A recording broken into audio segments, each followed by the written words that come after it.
and welcome to this instalment of Memories of Frank, the great Frank Worthington, as told by his friends and former pros. This episode we're looking at the Birmingham City perspective from Alan Curbishley, Joe Gallagher and Keith Bertschin. Sit back and enjoy. Alan Curbishley, sir, thank you very much for doing this. Frank Worthington, what was your first memories of Frank?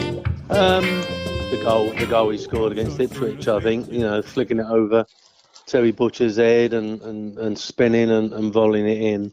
And the fact that he was different, the way he looked, the way he played. And obviously, when I signed for Birmingham, Jimmy Smith just took the £1 million in for Trevor Francis. I think I was the first one in after the relegation. And he said he was bringing other players in, but I wasn't quite prepared for Archie Gemmill, Colin Todd, and then Frank. It was three massive names, and when you consider we were playing in the Championship. So, no, I think that, along with the others, I think Frank gave everybody a lift at the club. Now, when you say that goal against Ipswich, that wasn't Frank's best goal, It wasn't, was it? No, I've had the fortune, not being in Frank's company as often as you're a former teammate, but I did ask him about that goal, and he said, if you ever see Ian Gillard, ask him about the goal I scored against QPR. And in terms of Jim Smith, Jim's relationship with Frank goes back to when Frank first started playing football as a kid, and I think it was Johnny Walker, not the runner, but the bottle of scotch that actually convinced Frank to join Birmingham City. But you're right, what wonderful times. What's the first thing that you think of? If somebody said to you, Alan, Frank Worthington, what first springs to mind about Frank? Star. I just think, when he come into the building, the way he dressed, the way he conducted himself, the way he looked, it was all class. And I think that I was 20, 21, and I'm thinking, blimey, Frank Worthington's come into the club. And for me, the great thing about Frank was his hold-up play. The fact, he had Keith running around behind him and Tony Evans and people like that. But, as a midfield player, if the ball went into him, you would gamble. You'd take a chance. You'd think he would control it. And if you went past him, he'd play you in or he'd lay it off to you. So, as a midfield player, when he come into the club, he wasn't going to run in the channels. He wasn't going to do that. But the two things he did do was his hold-up play was exceptional. And if he got given a chance, he invariably went in. So we knew we had firepower with him and Keith. We knew we had firepower to get out of that division. On match days, quite clearly, Frank was he was the king of the road, wasn't he? It was just majestic. He didn't just make that ball talk. He made that ball sing. He was everything and anything to any football club. But what influence in the dressing room did Frank have on those younger players? Because most of the players were younger than Frank. He'd had a great career before he'd come to Birmingham and had a great career whilst he was at City as well. Well, he was always offering advice and worldly advice, and I think everyone looked up to him because the way he conducted himself. Yeah. He was perhaps you wouldn't expect it, but he was really fit. And I think that we all looked at him and thought, we've got a chance with him in the side. And secondly, the fact that he come to the club, I think, gave everybody a big lift. Him and Archie and Colin Todd. Them three players. It was a massive coup from Jimmy. And, as I say, for a Championship side to have that quality of player, it was exceptional. Nights out, did you ever endure any of the infamous nights out? Keith Bertschin talks about the rum run. Well, I know that you and Keith were big pals as well. No. If there was a day off or after a game, I used to go back to London quite a lot, but I did hear about him. And I think obviously Frank was into his music. My brother's in the music business, so, we clicked on that. But I think, one thing, he asked me to pick him up to take him to a match at St Andrews. So, I turn up nice and early at his house and I'm knocking on the door and no answer. And I'm knocking on the door and no answer. I'm thinking, blimey, is he in there? So I've walked round the side of the house and I'm looking through a window and he's playing a set of drums. He bought himself a set of drums and he was playing them. And he had headphones on, so he couldn't hear anything. So I was standing outside like the Conservative waving at him, that we had to get in the car and get to St Andrews. But, he loved his music, as everybody knew, Elvis and everything else. So, he was really laid back, but not, he was laid back in his persona and, perhaps the way he conducted himself, but he wasn't laid back when it meant, when it was business, he wasn't laid back, if you know what I mean. It was a little bit like Elvis, wasn't it? Taking care of business, and Frank always did take care of business. Well, he had the necklace, didn't he? He had the necklace with PCB on it and all that, and I remember we finished one season and he was going off to play in America. That's when players went off and played. I don't think it was a second season. I don't think he got a lot of football. And Jimmy said he could go to America, and he asked me if he could park his car at my house. And then while he was in America, he phoned me up and said to me, look, in the glove compartment, there's 2 tickets for Bruce Springsteen at the NEC. I didn't even know who Bruce Springsteen was. He said, I've got 2 tickets, and he's doing the river, you got to go. And, fair enough. I went to the NEC and saw Bruce Springsteen. He was always into his music, Frank. Yeah, but again, off the pitch, he was just as charismatic off the pitch as on the pitch, and style as well. Frank oozed class and style. He would have looked great even in a bin liner, wouldn't he, Frank? The one thing I remember as well is that he lived in Solihull, and I couldn't tell you what the restaurant was called. Riverside. No, Keith would tell you what it was called. I can't remember what it was called. But Frank would go in there, I think, on a Friday night or whatever, and have his meal, and they named the steak after him. It was the Worthington steak, and it was lean, mean, and rare or something in the menu. Yeah. So not many people have had a steak named after him, I don't think. But Frank, for all the silky skill that Frank possessed, he was hard and he was ruthless as well, wasn't he? He didn't take any prisoners, and the likes of Tommy Smith, he'd go into battle with Tommy, wouldn't he? Yeah, no, he could handle himself, Frank. Yeah. If someone was aggressive or done something wrong, he'd soon let them know. But I remember talking to him once, and he was telling me the Liverpool story, because he was assigned for Liverpool. Yes, he did. And Bill Shankly, and it was all done, and it came to the dreaded medical, and unfortunately Frank had high blood pressure, which they took quite serious at the time, and they said to him, look, go away on holiday, relax and come back, and we're sure it'd be okay. But he went away on holiday and came back, and the blood pressure was worse. I think he must have enjoyed himself too much, but that was a big thing. I think if Frank would have gone to Liverpool under Bill Shankly, I mean, at that age, anything could have happened to him. Well, so the thing is, with Liverpool, they did send him on holiday, but they sent him to Magaluf. And Frank said to me, fancy sending me to Magaluf. I come back worse than I went out. Well, that's what I'm saying. The blood pressure was high when he came back, so that was no good. But again, an absolute legend.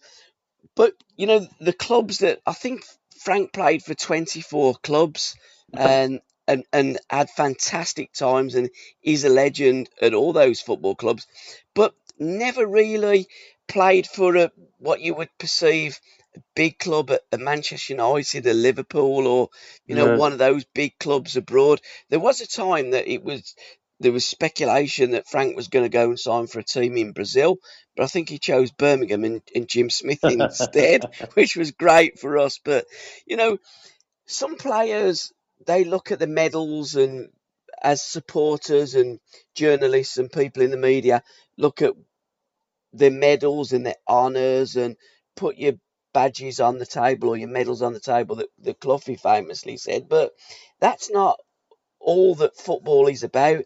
It's about those memories, and the memories that Frank gave us are far greater for me than any medal. Well, yeah, but I think if Frank would have gone to Liverpool, or perhaps after that medical, then he wasn't going to move to one of them big clubs. But I'm sure if he'd have gone to Liverpool, he'd have won enough medals. But I think when everyone thinks of Frank, and if you ask, I don't know, how many of the team you've asked, but if you ask about Frank, it brings a smile to your face. Yeah. It was that sort of thing. Because he was generous, very generous, He was kind. He could be angry, as you said, but invariably he wanted to play football and he wanted it played the right way. And I just think that he was perfect for me for all sorts of reasons when he come to Birmingham. And I know as you're talking, I know the fans appreciated him. But as I said, when he walked into the building, for me personally, I thought we got a chance. Yeah. We got a chance because we've got someone who can nick a goal, and I felt the rest of the squad could, as Frank says, could take care of business. If he nicked us a goal and whatever, we'd have a chance. In terms of his Birmingham City career, because you played with him, what was the most magical moment that you saw Frank give in a Birmingham City, that Birmingham City Adidas kit, which many of us Blues fans think is the best kit that we ever had, and I think it's the best team that we ever had personally? Well, I'm sure it was Frank. I think with one promotion, then we're playing commentary first game of the season, and I think a ball went up to him, and I've decided to make a run and was left alone, and I've run. He just flicked it round the corner, and I was in. And I had a long way to go, halfway line before I got to Jim Blythe, and I've managed to go round him and put it away. And whenever I think of Frank, I think of that, because that was the sort of relationship I had with him. If it went into him, I knew I'd have a chance. Yeah. If I wanted, Archie was the holding midfield player, if you like, and I was given a bit of freedom. Me and Kevin Dillon were given the freedom to get forward. And, he was the perfect player for me. So whenever I think of Frank, I think of that. And it's criminal that Frank only received, what was it, something like 8 or maybe 9 England caps.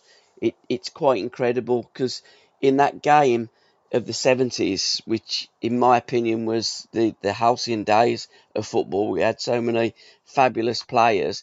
They just didn't seem to fit in to our game, but also seemed to fit into every team that they ever played for, and were legends and adored.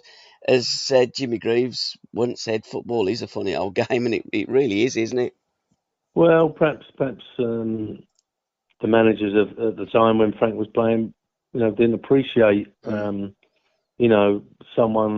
that perhaps had a bigger name off the field and perhaps on it, and etc. And I don't quite remember who the managers was at the time, but I think it might have been the Don Revis and whatever. So it would have been a bit tough for someone like Frank, where now that sort of player would be lauded. I think that if the money I'm seeing changing hands at the moment, where would Frank be at his height? If Frank Worthington was playing today, I asked Frank once, Frank, how do you think that you would fit into the modern game? And he said, son, great players would fit in at any time. He kicked his stool back and started singing "It's Now or Never" to me. And in truth, great players would fit into any era of football. And I think in Jim, I think he had the ideal manager at Birmingham City. Absolutely, I think that to bring them sort of players in, Archie Gemmell, who wasn't shy, Toddy wasn't shy, Willie Johnston wasn't shy. Do you know what I mean? Yeah. And to bring them sort of players in and have to handle them, you got to realise that Jimmy was a perfect man manager, and he sort of gave us a licence. He knew he got us in and knew what we could do, and told us to go and express ourselves and do it. There was never any negativity. Obviously he could rant and rave, but he was always on about good football and playing football, and he enjoyed it, Jimmy, and I think he allowed us to enjoy it. Absolutely, and us fans enjoyed it as well, Alan. And sadly, Birmingham City Board of Directors didn't seem to enjoy it as much, because Birmingham got rid of the services of Jim Smith. I think that was the start of the decline, and Birmingham City have never done any. I don't think they've gone back up the ladder. I think from that decline, they've never really got back to where they used to be. I know under Steve Bruce they did for a short while, but not in terms of playing the football. And Ron Saunders coming to Birmingham, and I remember Frank saying that Ron Saunders was to football what King Edward was to babysitting. Well, I think let's consider that. I was there when Ron Saunders came, and I realised why he was successful at Villa. You know, you either did what he wanted or you didn't, and if you didn't, you weren't going to play.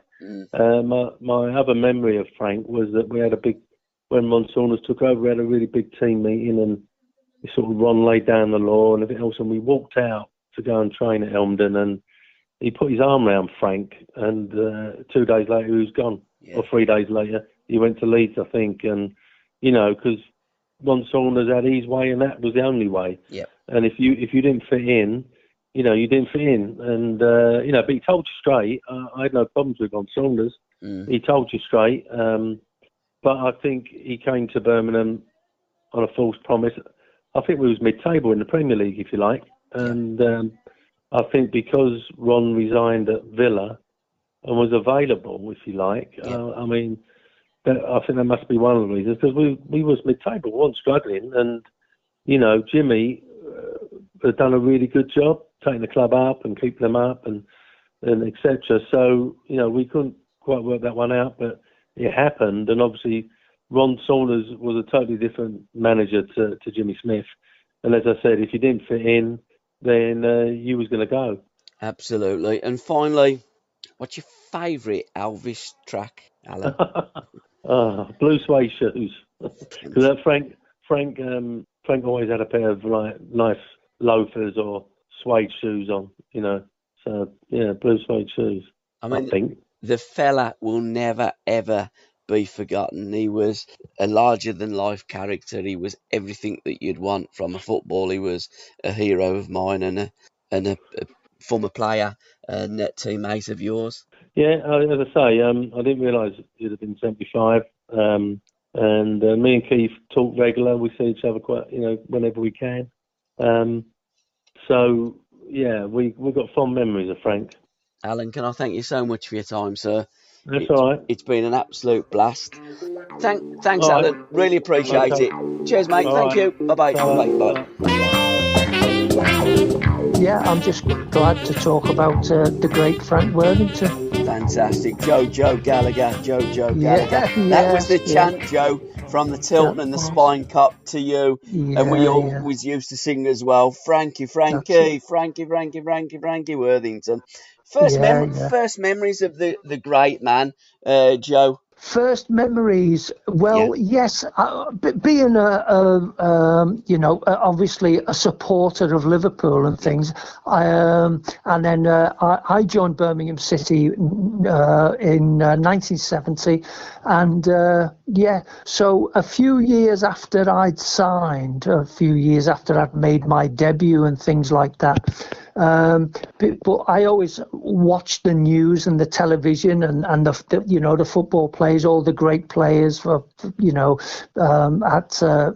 Manchester United and Liverpool and Everton and so on and so forth. So I did follow the football, and as I say, after a few years.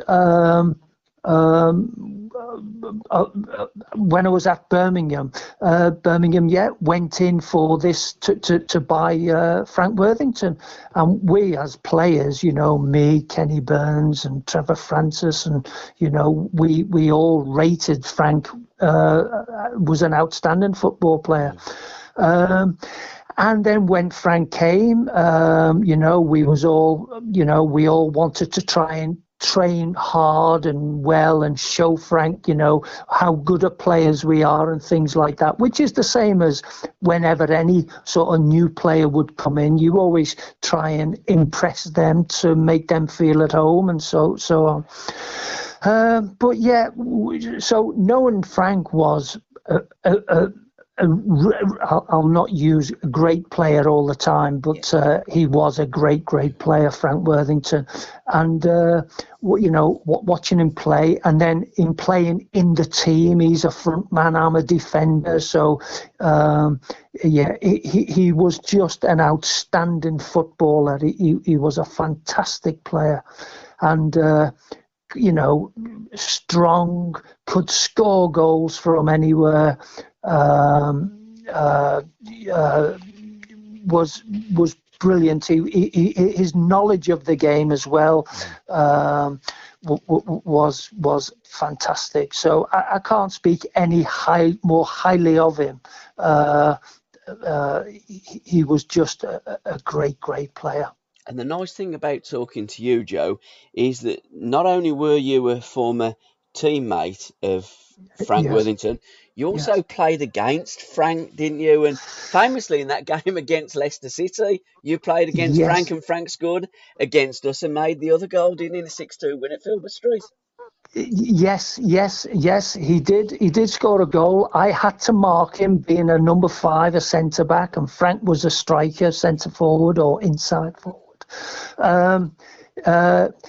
So I can't really remember too much about the game, but I know. I was just happy to play against a man like Frank Worthington and against a great player, an England striker. Yes, and then Frank scored a goal. Yeah,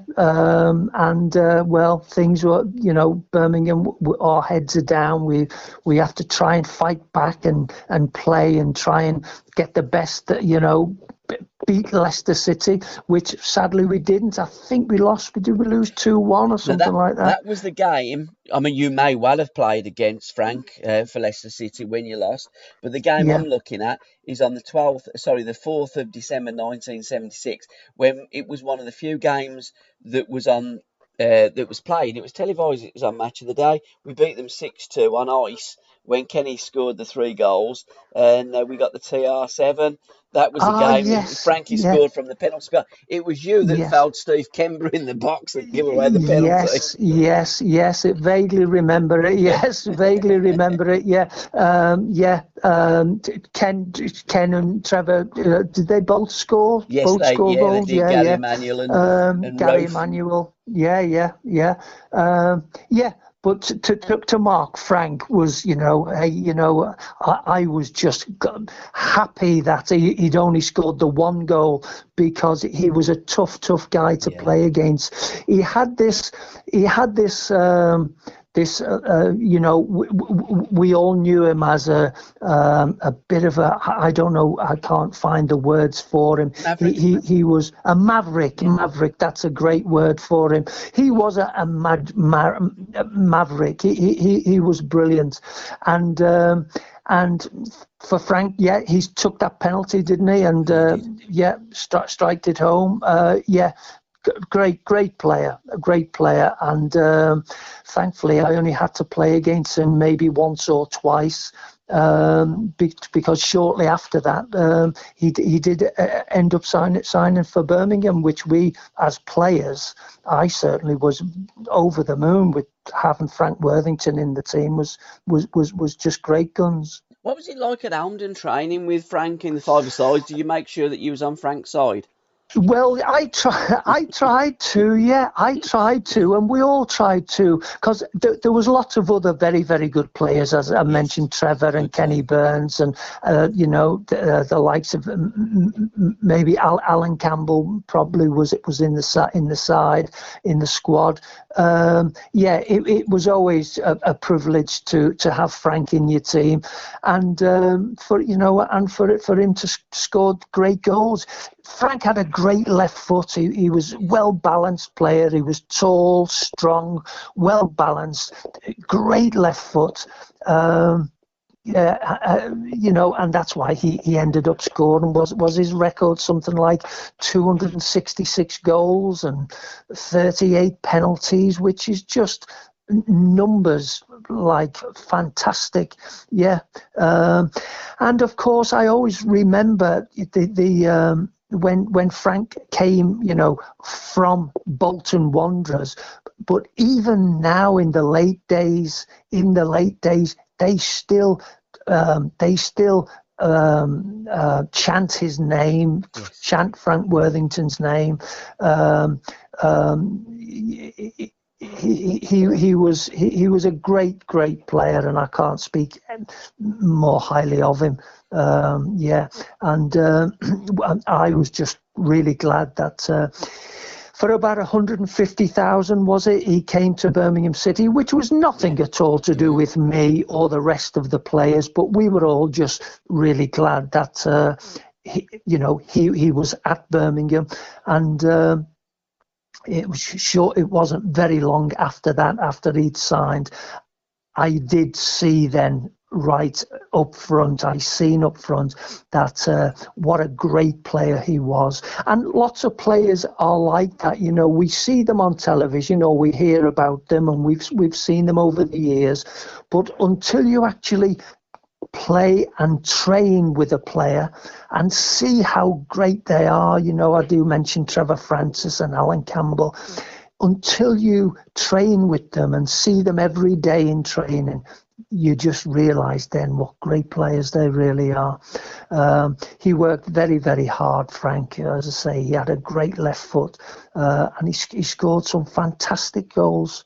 Fantastic goals. Absolutely, and he come because Trevor had been sold in the February 1979. Right. We got the £1 million from Trevor, or a penny shy of £1 million, Yeah. and Alan Curbishley arrived, Colin Todd arrived, Archie Gemmill arrived, Yes. Frank Worthington Yeah. arrived. It was Yeah. a new broom sweeps cleaner. It Yeah. was Jim's Yeah. new blue revolution, and Yes. no better a manager to Yes. have there with Frank was Jim Smith. They knew each other from way back when Frank was a lad and used to train with the professionals at the Right. Shay at Halifax, because Jim Oh, used to play for right. Halifax with Frank's brothers. Oh, right. Yeah. Well, I didn't know that. I didn't know that, Paul. But yeah, that's fantastic. I had a very brief spell when I was up at Burnley, which was my last. Was it? No, it wasn't my last football club. But anyway, when I was up at Burnley, I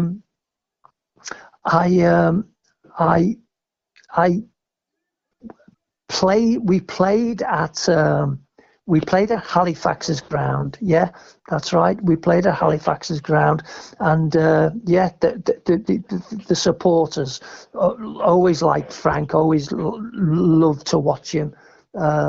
So yeah, it was good days. Well, his mum used to go there as a young un before the while the war was going on. Hitler was raiding the whole of the Right, country, and really. Frank's mother Alice met Frank's dad, Yeah, Cannonball Worthy, as Frank told me. really. He'd been released from Manchester United, so you Oh, know right, it's a wow. love affair of football with the Yeah, Worthingtons there yeah, at the Shay at Halifax. Quite yes. clearly, Frank didn't need a nickname because he No. was a massive, massive Elvis fan, wasn't he? He was, yeah, yes, definitely. We seen he didn't make a fool of himself around the training ground or nothing, but yes, we did hear about that. He was a big, massive Elvis fan.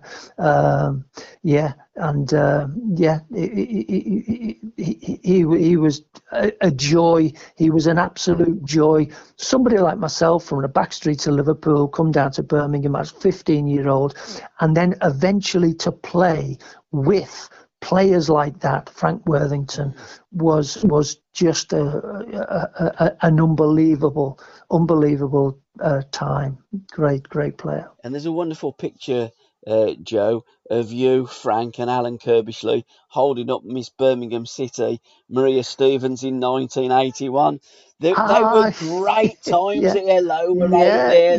You know, yeah. Birmingham They City was, were a boutique football club, they if you like, was. and Yeah, Frank absolutely. brought the press, didn't he? You know, He he did. made Yeah. Birmingham popular. Yes, he did. He did very much. Yeah, he had the walk. The what did he call it? The stride, and Yes. he was big and strong and a great looking fella. Great looking fella. Just a joy to have him around the place. And he did. He used to train very hard. He had this. I don't know, Aura. this feeling that he wasn't. He was up front. This is in training as well. Up front, he would play and he would bang loads of goals in. But he would strut. Is that the word? Yes, He would yes, it is. strut around the pitch, and you would think, well, he doesn't really. he doesn't really want to play. He just wants to walk around a bit, But then all of a sudden the ball will come to him. He'll flick it here, flick it there, push it through your legs, and to put it in the back of the net. Yeah, he was just something different. You're absolutely right about the time, the era of him coming to Birmingham. He just made the whole training ground, Elmdon training ground, which was a great football training ground. He just made it a joy to be around. Yeah. Did you ever go to the rum runner with Frank? Were you in the social scene with No. Frank like Keith was? No, I wasn't. I do remember them. Some of the old the rum runner. Yeah, I've heard. I'd never ever been to the rum runner. But I do remember the times of people going in there and footballers going in there and things like that. But I never got myself too much involved in that. I was a little bit younger than Frank, of course. Yeah. So yeah, I'm just proud and glad that, and very, very sad to find out, when this had happened to him. What was it? I don't want to go offline, but it's a couple of years ago now, sadly, Frank. It was did he get the Alzheimer's disease? Yes, he did, yeah, terrible. And then I heard, where I've heard it from, goodness knows, but when Frank knew he had, I'm not saying this is true, but just thinking on back, when Frank knew that he was told he has the Alzheimer's, and he made a statement the next day to say, no, I don't have Alzheimer's.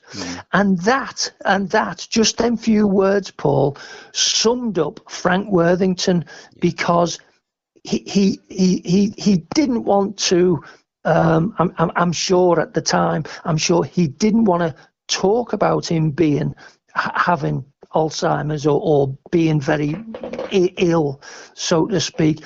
Frank just wanted to get on with playing football.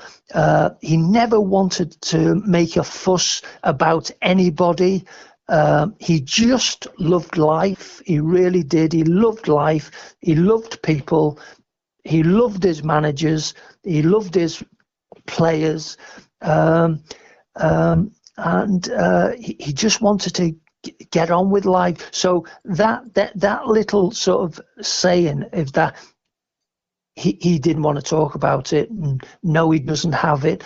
He just wanted to probably shy away from it and not want to get involved in anything like that. He just wanted to play football, be with people, score goals, and that was our Frank Worthington. Absolutely. Have you got any favourite or most memorable match moment of Frank playing in the same team as Frank, where he'd done something that you just looked at and you just thought, only Frank could do that in a match? Yeah. Well, no, sadly, no. I have been thinking about. I was thinking about it since I spoke to you earlier today, and then thinking about. I know he scored lots of really good goals, but I don't have any. No, I don't have anything to add to what Frank was. He was just out of this world. He was another. He wasn't your average football player. He was something. He was something very special. And I know he liked a beer. I know he liked to go out at the nightclubs and things like that. But I'm sure Frank could handle it. I mean, if I went out and had a few nights, I'd be a wreck in the morning. I wouldn't be able to go training or nothing like that. But Frank turned up for training every single time. He was always at the front of the warm-ups and things like that. And the coaches, our coaches, shall we say, Jim Smith, I can't remember our coach at the time. They never had a minute's trouble with him. He was just he just loved the game. Absolutely. You mentioned that he was out of this world, and Frank's life ambition was to see a UFO. To see a UFO, an unidentified flying object. Flying object, yeah. That doesn't surprise me. Sums up Frank, and I remember reading in one of them those Focus articles in a Shoot magazine where they'd asked Frank who his most difficult opponent was, and he said, "It's a toss-up between my ex-missus and a taxman." Yeah, but again, absolutely, absolutely. Frank, he was a joy. He was a pure joy. We had to. We played all together. Kenny Burns. I keep mentioning Kenny because Kenny was.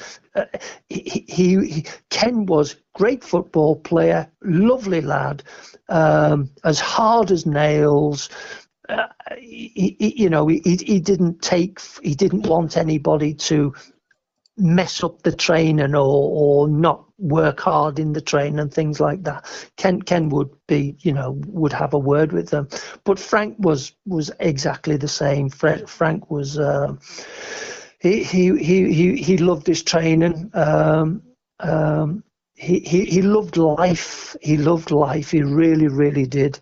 And what he got 8 England caps, which was fantastic, was fantastic. And he had played with and against lots of other football clubs. That your Huddersfields, the 3 that come to Huddersfield, Leicester, and Bolton. His career was from 1966 to 1991. He did, and he was a maverick. You got it absolutely right, Paul. He is a maverick of football. Absolutely, and if football was a religion, Frank would be a prophet. Your favourite Elvis track, Joe? Have you got one? Frank's favourite was "It's Now or Never." Well, I don't have a favourite one, and I do remember Elvis, of course, but I wasn't a lover of music or nothing like that.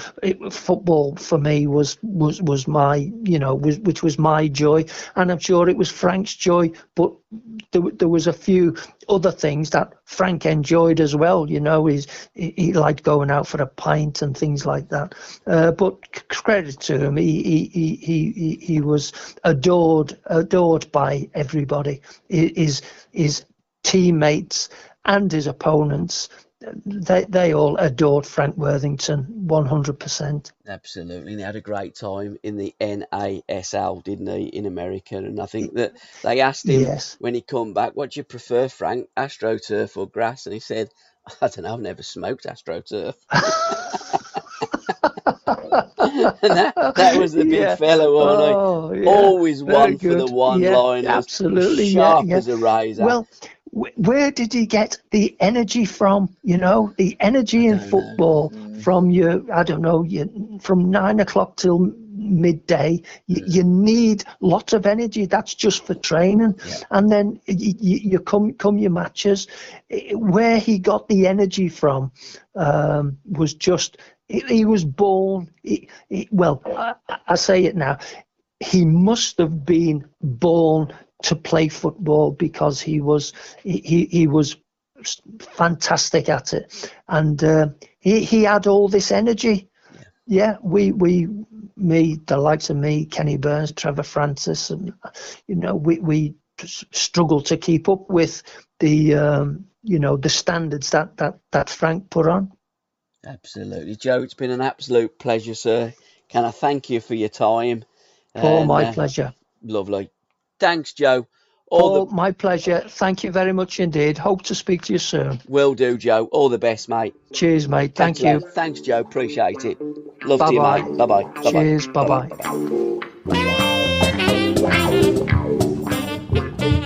Keith Bertschin, how are you, sir? I'm great, mate. Thanks. I'm enjoying the summer, and it's always nice when you just come back from Portugal, and I've had all the family, my 2 girls and their husbands and the granddaughter. So we just had a splendid time, and then I come down to play in a bit of golf with my pal Alan Curbishley, and then we're going to go off and play a little bit of golf in Spain. So I'm just having a bit of a rest at the moment, and a nice relax, and thoroughly enjoying it, Paulie. Fantastic. You're talking about golf, and you and Alan Curbishley, 2 Birmingham City legends.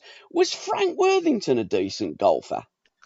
He was a decent. I mean, he'll tell you he was Rory McIlroy, of course, but no, he liked his golf, but he always enjoyed it, whatever he did, and I think he enjoyed being with the lads as much as anything. Yeah. But he certainly enjoyed. I don't think, he was 2 or 3 times a week, man. He had the odd game of golf, really enjoyed it, and I think he enjoyed being with the lads more. You know what I mean? Now, was there a golf culture at Birmingham City? That there was a golf culture at many clubs. Who was the top golf player, and also cricket from memories in the 70s? There was 1 or 2 promo photographs, shall we say, with Birmingham City players playing cricket. Was Frank into that game as well? Not so much the cricket. He did like the golf. Yeah. But. No, I don't think I saw him play cricket. A few of the lads played cricket, and back in our day, they were the 2 main sports, of course. Absolutely. And it's all been caught up with all sorts now.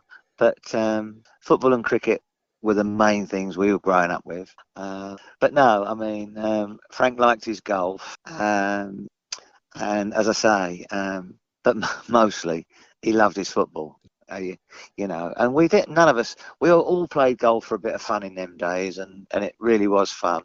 And so we had one sport to really get our heads down and work at.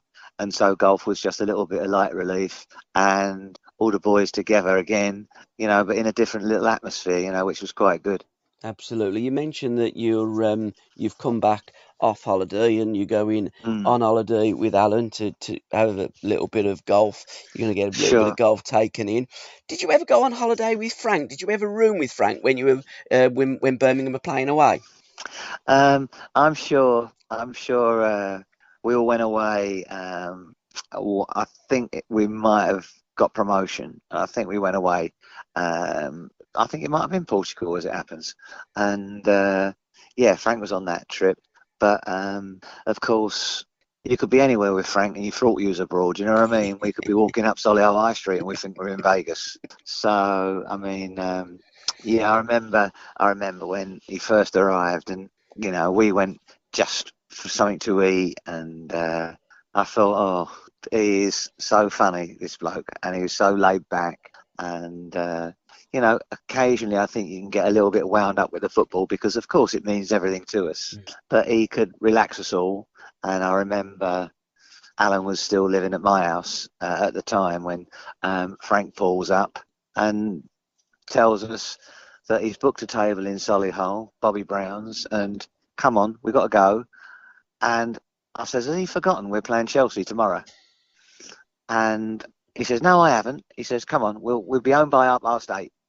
And to be quite honest, we went, we had a lovely meal. We were back for 8:30 when we went and beat Chelsea. It was in midweek. Yes. I don't know what it was, 3-1, 4-1, something like that. 5-1, 5-1, was it? Yeah.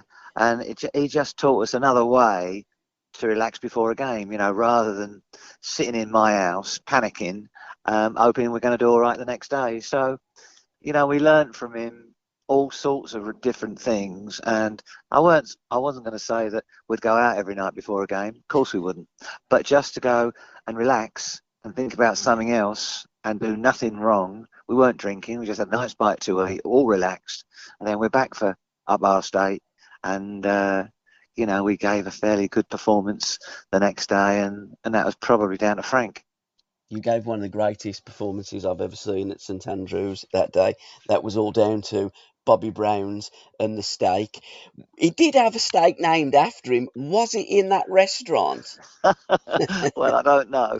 I mean, I would not be surprised because, honestly, he used to walk up that Solihull High Street, and you did think he was in Vegas. You know, he'd have his glasses on, and he was about 6'4".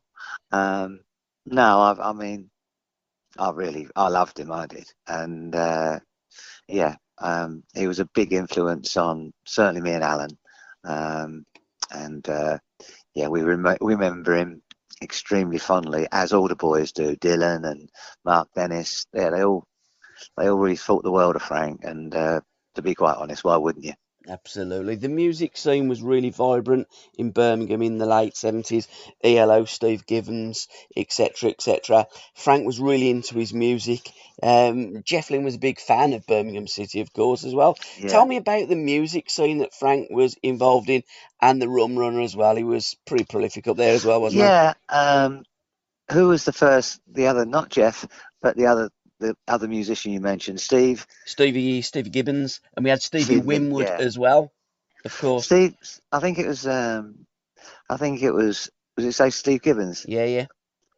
I think Frank had got quite pally with him, and I know he'd seen him quite a lot, and obviously through Trevor, when Trevor was at football, he'd introduced me to the boys at ELO, and I still see Bev quite regular, and obviously when Jeff was here, you know, I could go around and either fish, because he had a lake, I could fish in his lake, or go down and listen and rehearse. And, you know, I mean, I was living the dream, really, because not only was he, you know, a fantastic musician, he was a really nice fella, and he loved his football. And we combined a bit of both when I used to go around there. So I consider myself extremely lucky. And it was only, I don't know, I can't remember the last time he was at the NEC, but we went, and it was just as if, you know, you turn the clocks back 40 years, and he was exactly the same. He was fabulous, you know, and as did the whole band were. And I think, you know, he'll always be right up there for me, and Frank as well, because he was in and out the club all the time, and we all know that he is, you know, a big Birmingham fan, is Jeff, and yeah, he certainly left an influence, certainly on me, and I know Frank had the utmost respect for him as well. Absolutely. What was it like a night out at the Rum Runner with Frank? Quite lively, but he was kind of quite calm, really, you know, and you know, he was always good fun, and he liked to laugh and a joke, and many times, like home and abroad, you know, he was just quietly like the life and soul, and he'd always do something, and yeah, he was very well thought of by the lads, and he could almost do whatever he wanted, you know, and all the lads would just follow him. He was kind of a leader, really, rather than a follower, and we all sort of followed him. I don't think there's any player since that's been able to follow Frank. Frank was unique. He was a one-off. He was different from the rest. He actually met his wife, didn't he, Carol, at the Rum Runner? Yeah, that's right. And you know, he settled down, and they thought, you know, obviously they was great, and but he was still great with the lads, yeah. And but you know, everybody settles down, and he was no exception. So it still meant that when he was with us, he was really, really funny, and he'd always make us laugh. But the one thing I loved about him more than anything, he did love his football. You know, he would probably be the last one in training, but he was always the last one to leave. Yeah. And so with all the carry on that, you know, went with him, the one thing he did do, he really, really did love his football. I've got to be honest, you know, and as I say, he'd be the last one off the training ground, and he'd just look at you as if to say, "Haven't we had the best day today?" And that was him, really. Every day, you know, was the best day in his life. As a forward, Keith, when you were training and you watched certain things that Frank did, not just on the ball but off the ball, his body movement, his control, Sure. what did you take from watching Frank? Because he must have improved you as a player, as well as he must have improved every player that ever played with him. Yeah, well, I mean, obviously, listen, I was never going to quite be Frank. I mean, the one great thing for us was that, his technical ability was fantastic. The ball stuck to him like glue. But then when the ball had to go forward, it might be a little bit more easier for me to get the other side. And so we formed, quite a nice partnership where, as soon as he was dropping it back to someone, I was on my bike. And we sort of combined quite well like that, and the fact that, we thought a lot about each other, I think only made us work harder together and for the team, so they were the sort of memories I have of Frank. And I'll never forget, we were playing down at Charlton, and I think I might have scored. I think we were 1-0 up, and I remember I'd got through, and I hit one, and it just sort of skimmed the bar, and then they blew for half time, and we're walking off, and a lump of mud's hit me on the head. And I looked round, and it was him. He'd thrown it at me. I said, "What?" And he says, "You could have passed to me then." I says, "Well, I was a little bit unlucky, it just scraped the crossbar." And he said to me, "Look," he says, "you're scoring goals. I need a goal." And I went, "Hang on." I said, "You're Frank Worthington." And he just laughed. To be fair, he did laugh. But in a way, he was just sort of saying, "Look, sometimes I need a bit of an hand, you know what I mean?" And I realised that sometimes he was like all of us, you could do with a leg up from time to time, where we thought he was just, unbreakable. So, I was always alert then. If I could get him the ball, I would do, so, but it just was nice that, even he was saying, "Look, I need a bit of an hand here." And I thought, wow, I didn't feel so bad then if I felt a bit down about, how I played in a game, because if it could bother Frank, then it could bother all of us, So, and it wasn't so bad, to feel disappointed if you hadn't done as well as you wanted to, So you learn something all the time with him, thinking he's just this superior, confident kid, which he was, but occasionally he sort of, cried out to you for a bit of help himself occasionally, and I would never make that mistake again. And we would try and put each other, a ball on a plate, just because we wanted to both do well.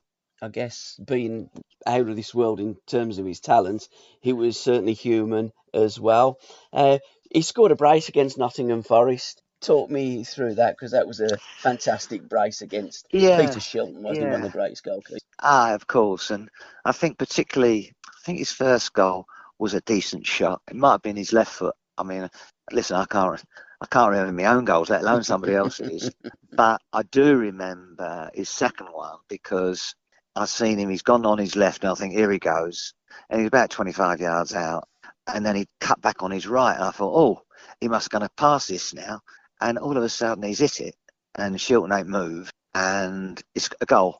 And that was, we were walking back to the centre circle. I said, "What's just happened there?" i.e. using your right foot. And he just looked at me and he went, "Special occasions, son." And we were laughing like two school kids walking back to the halfway line, and we're playing like if they weren't the European champions, they were going to be, or they might have been the European champions. I'm thinking, wow, I love playing with him. And so we would take it fairly seriously, but it could lighten up at any time. And he weren't just like that with me. He was like that with everyone. And that's why he was so well thought of, Absolutely. What other magic moments do you remember that Frank produced in a Blues kit? And as I say, it doesn't need to be on match day. It could be in training. It could be anywhere. Oh, Paul, I think it was just the way he could naturally hold people off, control the ball from what it might have come 15 yards, or it might have come 40 yards. And he just got hold of it, and then he'd get it on his left foot, and he'd sweep it out sort of 30 or 40 yards out to either the left winger or, Mark Dennis, careering up the pitch. And he just struck it so beautiful. And you just knew every time that he had a little look and one or two were making runs, you knew he'd land the ball straight in front of him. Yeah. And he got us playing all the time, and we were always on the attack because he's not normally, it's one of his passes that put us in a really good position to go and attack the box. And he was a very modest man as well, wasn't he? He was, yeah. And he could have the occasional little dry laughter when he'd done something really good. He could wink and push me, and I'd go, all right, I know that was good. That was really, really good. And he'd just push me and laugh, and like he'd turn into about 9-year-old, you know what I mean? And so they're the things that I kind of remember and treasure. I was very fortunate to play with many good centre forwards, but for me, Frank was right up there with the best of them. Absolutely. What's the first thing that would come to your mind if I just said Frank Worthington? Fun, yeah, fun. Whether we're at the training ground or I've gone round his house or he'd come round mine. He was a dedicated footballer. Yeah. He loved his football, but he also felt that you had to relax and have a bit of fun. And he was always larking about and just making you laugh and to be honest, making you feel glad you're alive. You know what I mean? I really liked him. It was probably 2-3 years, but while talking about him, it sounds like he could be sitting right next to me. Is there anything that you could say that would surprise us about Frank Worthington? What's the one thing that you discovered that you didn't know about Frank before you met him? Well, I think it was fairly well known, his love of his music and particularly Elvis. I think I was pleasantly surprised that he was everything I hoped he'd be, before I met him. And he was everything and more, if I was honest. I would like to think that I'd have always gone that extra yard for him. And obviously, while we played together, I always tried to. Absolutely. And finally, Keith, your favourite Elvis track? Oh, don't. Well, he knew them all, of course. Yeah, absolutely. He knew them all, and he would sing them all. I don't know if I had a favourite, but he would have hundreds up his sleeve, and he he done a fair Elvis, to be fair to him. And as we're talking now, I can see him, and he's coming in training, and he'd be like mumbling and fumbling along, singing a little song, and it would always be Elvis. So that's how I like to not one particular song. It was just the medley of songs he had, and he was always singing one of Elvis's songs, and he was the closest I ever got to Elvis, I'll tell you that. his Frank's favourite Elvis track was "It's Now or Never." And It's Now or Never. Yeah, his second okay, I favourite could go was with "Surrender." that. But the track that I would identify with Frank is "The Wonder of You," because you look at Frank and he was a wondrous character and certainly too good to be forgotten and never will be, Keith. Oh, well, I have to say, not perhaps since I met Frank, but certainly it was an influence. But I always liked all the old Elvis films, Blue Hawaii and all that sort of stuff. I don't know why I liked him, but I really did. And then he turned up, and it was like he'd been sent from God, because he was the nearest thing I was going to get to Elvis. And he was just so much fun, and he made all of us younger ones, at the time anyway, feel really, really good. And also he allowed us to express ourselves and play and give us confidence and encouragement. And fond memories of him. And I miss him. Absolutely. Can I thank you so much for your time, Keith? Enjoy your holiday with Alan. Thank you so much, Keith Paul, it's Bertschin. always a pleasure, pal. It's always a pleasure.